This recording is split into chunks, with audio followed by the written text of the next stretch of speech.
Hi everyone, welcome back to my channel. अगर आप channel पर नए हैं तो चैनल को सब्सक्राइब कर लीजिए, वीडियो को लाइक कर दीजिए और नोटिफिकेशन बेल आइकन को प्रेस कर दीजिए। इस चैनल पर आपको मिलती है बेस्ट करियर गाइडेंस, यूनिवर्सिटी से रिलेटेड सारे अपडेट्स, साथ ही में फॉरेंसिक साइंस के स्पेशल लेक्चर्स। तो जल्दी से सब्सक्राइब कर लीजिए, लाइक कर लीजिए और वीडियो को शेयर करना मत भूलिए। Hi everyone, welcome back to my channel. I hope you all are doing good. तो लेक्चर नंबर 13 आज हम पढ़ने वाले हैं, जिसमें हम फॉरेंसिक बैलिस्टिक्स के बारे में समझेंगे। अगेन बहुत डिटेल में आपको नहीं पढ़ना है, क्योंकि जो आपका टॉपिक दिया गया है NFAT NFSU के एग्जाम में वो बेसिक्स ऑफ फॉरेंसिक साइंस है। तो बेसिक्स ऑफ फॉरेंसिक साइंस में सब कुछ आ जाता है, आपको हर चीज़ का थोड़ा थोड़ा नॉलेज ज़रूरी है।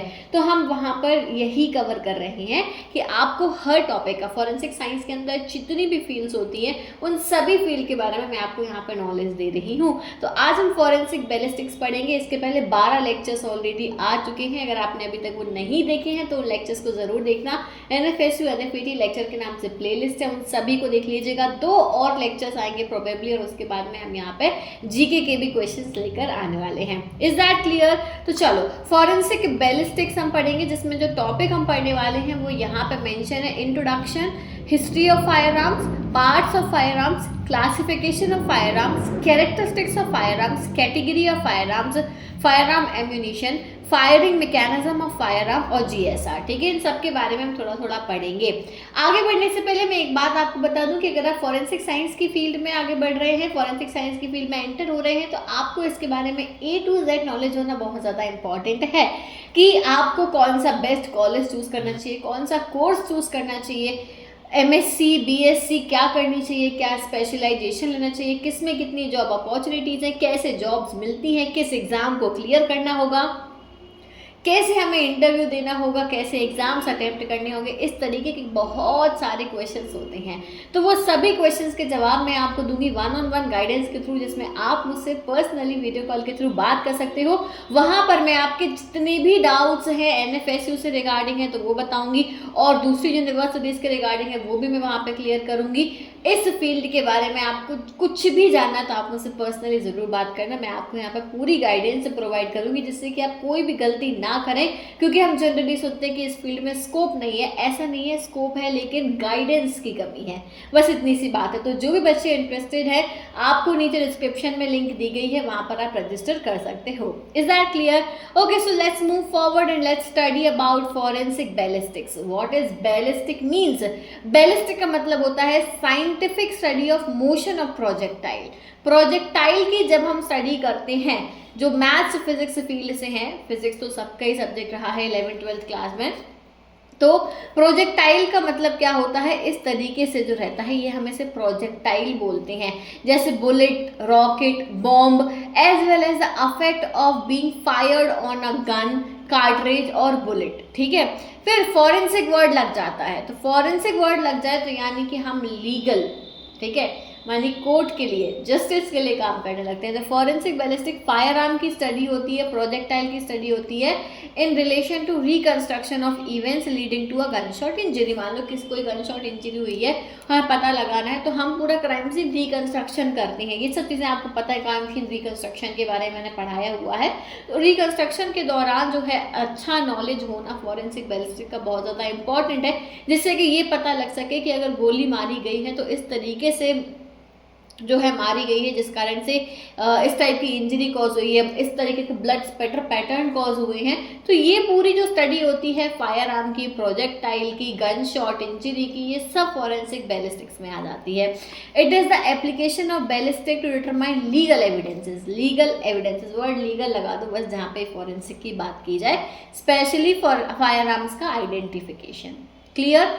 ओके, अब देखो यहाँ पे हिस्ट्री की बात करें हम थोड़ी सी, तो हिस्ट्री जो है ये काफ़ी पुरानी हिस्ट्री है। सबसे पहले हैंड गन का यूज़ किया जाता था। सिंपली एक स्मॉल कैनन होती थी, ये आप देख सकते हो, ये जो पहला डायग्राम आपको देख रहा है, small canon of rod, iron और ब्रॉन्ज का बना होता था, फिटेड टू अ फ्रेम और स्टॉक विथ मेटल बेंच और लेदर टोंग्स या मेटल बेंच का बना हुआ ये होता था। फर्स्ट रिकॉर्डेड यूज जो है हैंड कैनन का एज आ कैवेलरी वेपन जो है 1449 में देखा गया था, जो मैन्यूस्क्रिप्ट में लिखा गया है। फिर मैच लॉक आया था, एक मैच लॉक 1400 अर्ली 1400 में आया था, ये है, ठीक है। First major advance in pistol. फिर व्हील लॉक आया, इसके बाद में व्हील लॉक आया 1500 में, जिसने मैच लॉक को रिप्लेस करा। तो पहले आया कैनन, उसके बाद में मैच लॉक, उसके बाद में व्हील लॉक, इसके बाद में फ्लिंट लॉक। क्या आया 1600 में? फ्लिंट लॉक और ज़्यादा एफिशिएंट था as compare to match lock और व्हील लॉक।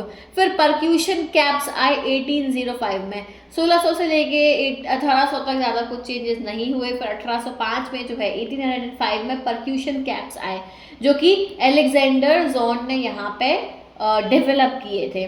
फिर 1840 में आया पिन फायर सिस्टम, 1861 में आया सेंटर फायर सिस्टम, फिर रिम फायर सिस्टम आया 1851 में। ठीक, समझ में आ गया इतना?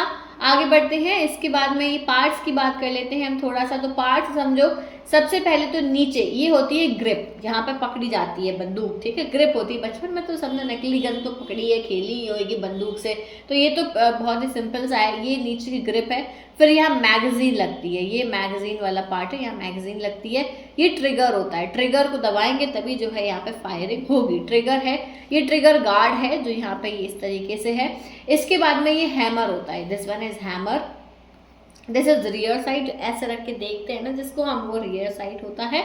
फिर ये फायरिंग पिन है, ये कार्ट्रिज है, कार्ट्रिज के अंदर बुलेट, कार्ट्रिज के अंदर बुलेट फिट होता है। फिर ये बैरल है, जहाँ जो पैसेज होता है बुलेट के लिए, ये फ्रंट साइड है और ये मजल है। क्लियर? ये है आपका यहाँ पे पूरा parts of fire arm. Generally सारे फायर आर्म्स में ये पार्ट्स होते ही हैं। अब हम क्लासिफिकेशन देखते हैं। तो फायर आर्म 3 तरीके से यहाँ पे क्लासीफाई है, बोर कैरेक्टरिस्टिक के बेसिस पे, मैकेनिज्म कैरेक्टरिस्टिक्स के बेसिस पे और यूजिंग कैरेक्टरिस्टिक्स के बेसिस पे। बोर कैरेक्टरिस्टिक्स में स्मूथ बोर, रिफिल्ड बोर और पैराडॉक्स आता है। ये आई नो ये आप सभी के लिए बहुत नया है, एकदम आप कुछ नया सुन रहे हो। बस एक ये वर्ड्स मैं आपको इसलिए बता रही हूँ क्योंकि आपको कुछ ऐसा ना लगे कि यार ये हम पहली बार नहीं सुन रहे। जब आपको मान लो एग्जाम में इसमें से क्वेश्चन आता है फायर आर्म्स में से, बैलिस्टिक्स में से, तो आपको पता रहे, ठीक है, एकदम अननोन सा ना लगे, ठीक है। तो ये समझ में आ गया। इसके बाद में मैकेनिज्म कैरेक्टरिस्टिक्स पे आए तो एक्शन मैकेनिज्म और लोडिंग मैकेनिज्म। एक्शन मैकेनिज्म में लिवर एक्शन, बोल्ट एक्शन और ऑटोमेटिक। फिर लोड मैकेनिज्म में मजल loading, breach loading, magazine loading. इसके बाद में यूजिंग कैरेक्टरिस्टिक में स्पोर्टिंग, मिलिट्री, टारगेटिव या सेल्फ डिफेंस किस लिए यूज हो रहा है उसके हिसाब से भी डिपेंड करता है फायर आर्म। Clear everyone? आगे बढ़ेंगे हम, कैरेक्टरिस्टिक्स पर आते हैं। जनरल कैरेक्टरिस्टिक्स की बात करेंगे तो general characteristics can refer to a broader feature used to characterize fire arm into even larger groups, often used for preliminary classification of investigation. Types of firearms की बात करें तो हैंडगन होता है, राइफल हो सकता है, शूट गन हो सकता है। पबजी तो सबने खेला ही होगा, ठीक है। अभी किस नाम तो चल रहा है, BGMI है ना, इसी नाम से है ना, हाँ शायद, मुझे नाम याद नहीं है। पबजी पता है, पबजी के नाम से जो गेम आप सबने खेला ही होगा, तो उसमें आप लोग अलग अलग गन्स लेते हो और चेंज करते हो। तो उसमें आपको पता है कि हैंड गन क्या है, राइफल क्या है, शॉर्ट गन क्या है। शॉर्ट गन में एक बार में एक ही जो है फायर होती है, तो ये सब आपको पता है चीज़ें। फिर स्टाइल और मॉडल की बात करें तो जनरल डिज़ाइन जो होती है वो मैन्युफैक्चरर मॉडल बनाता है और एरा ऑफ प्रोडक्शन पे भी डिपेंड करता है। Magazine type internal versus detachable. फिर कैपेसिटी और design that might be typical of certain manufacturer और फायर आर्म टाइप पर डिपेंड करेगा कि मैगजीन टाइप कैसा होगा। क्लियर? आगे बढ़ेंगे, क्लास कैरेक्टरिस्टिक्स की बात करते हैं। तो क्लास कैरेक्टरिस्टिक्स वो फीचर होते हैं जो नॉट यूनिक, कोई यूनिक नहीं है, सारे ही फायर आर्म्स में जो है वो ग्रुप ऑफ फायर आर्म्स में देखने को मिलते हैं। जैसे कैलिबर, राइफलिंग और टाइप ऑफ एक्शन। कैलिबर क्या है? Diameter of the barrel. Calibre is the diameter of the barrel, यहाँ पे दिया होना चाहिए। Calibre is the diameter of the barrel और consequently the bullet that it fires. फिर राइफलिंग क्या है? प्रेजेंस ऑफ ग्रूव्स, जो ग्रूव्स होते हैं ना अंदर, grooves and length inside the barrel. वो बैरल लंबी सी लाइन है, इसके अंदर ये देखो ये ग्रूव्स हैं, ये लेवल भी है यहाँ पे। फिर type of action, mechanism by which the gun loads, fire and ejects cartridge such as bolt action, lever action, semi automatic या रिवॉल्वर। ठीक, ये जनरल कैरेक्टरिस्टिक्स है। इंडिविजुअल जो हर के अपने अपने यूनिक कैरेक्टरिस्टिक्स होते हैं, वो इंडिविजुअल कैरेक्टरिस्टिक्स होते हैं। स्पेसिफिक पर्टिकुलर फायर आर्म का होता है, जैसे फिंगरप्रिंट में इंडिविजुअल कैरेक्टरिस्टिक्स देखने मिलते हैं, ऐसे हर फायर आर्म का अपना अपना इंडिविजुअल कैरेक्टरिस्टिक होता है। जैसे tool mark, firing pin impression, breech face marks, chamber marks, ejector और एक्सक्रेटर मार्क्स, ये इंडिविजुअल कैरेक्टरिस्टिक्स हैं। ठीक है, अब इसके बाद में internal categories of ballistic. Ballistic की कैटेगरीज होती हैं, एक इंटरनल बैलिस्टिक, एक एक्सटर्नल बैलिस्टिक और एक टर्मिनल बैलिस्टिक। इंटरनल बैलिस्टिक क्या होता है? Study of processes that initially accelerate projectile from when a trigger is pulled to when the bullet reaches end of the gun barrel, यानी अंदर जो चल रहा है, जब ट्रिगर दबाया वहां से एक्सेलरेट हुआ, फिर ट्रिगर से पुल हुआ, बुलेट जो है वो जब तक गन के बैरल के एंड तक, यानी बाहर नहीं निकला है, बैरल के एंड तक नहीं पहुंच जा रहा, तब तक ये इंटरनल बैलिस्टिक की स्टडी है।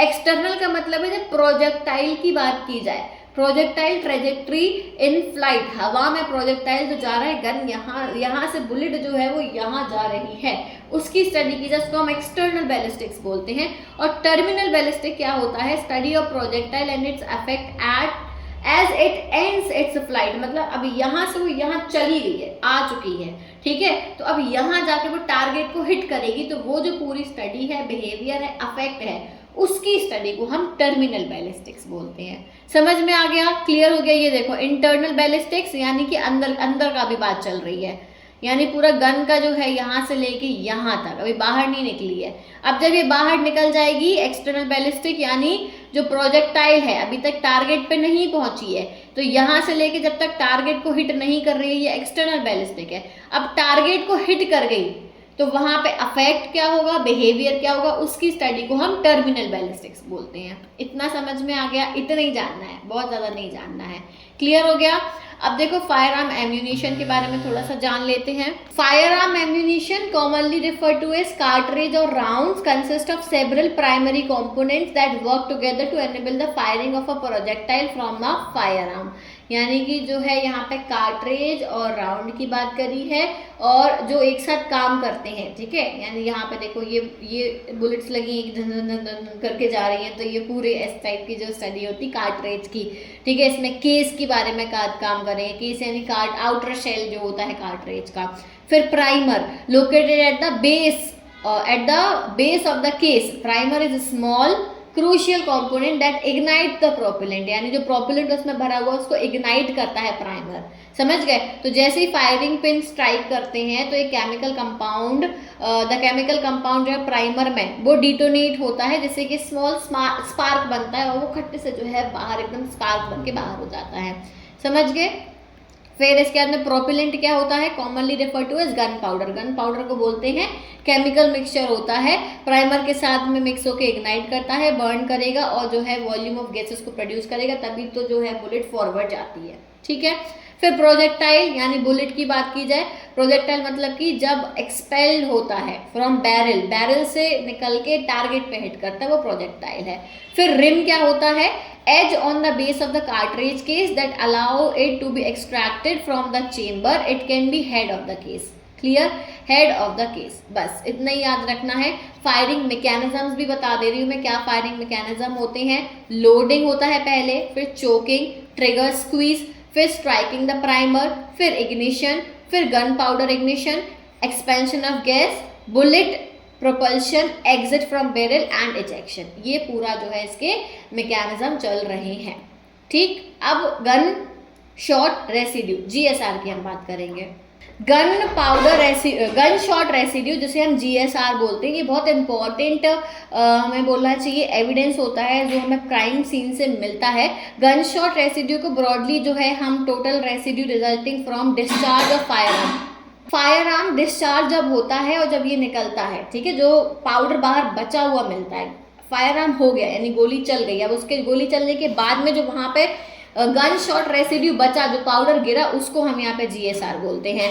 या तो ये शूटर या टारगेट पे मिलेगा, ठीक है, include primer residue, projectile residue, या पार्शियली बर्न या अनबर्न पार्टिकल भी यहाँ पे मिलेंगे।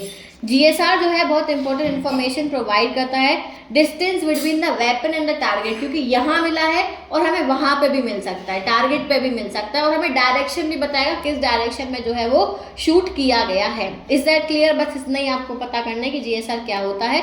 क्वेश्चंस पर आ जाते हैं। पहला क्वेश्चन है, what is the primary purpose of rifling in the barrel of a firearm? क्या है primary purpose? Second, what type of evidence is primarily analysed in forensic ballistic? DNA, fingerprint, trajectory या blood spatter pattern? Which tool is used to compare the striation on bullets? Micrometer, comparison microscope, calibre या फिर spectrometer?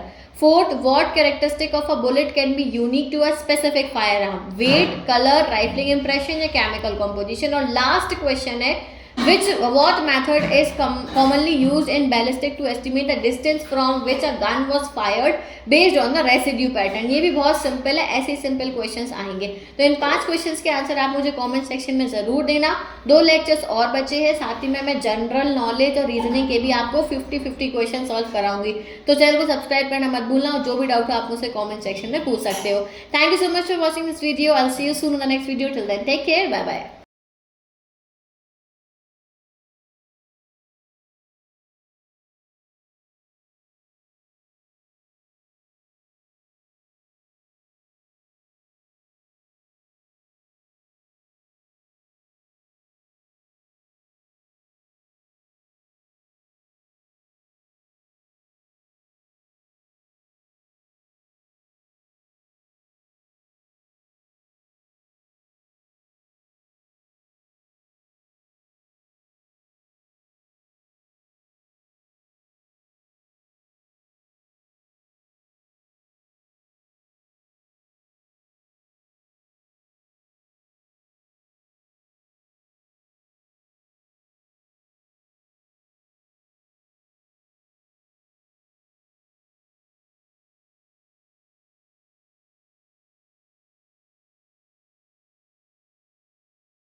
Fifty 50 question solve कराऊंगी।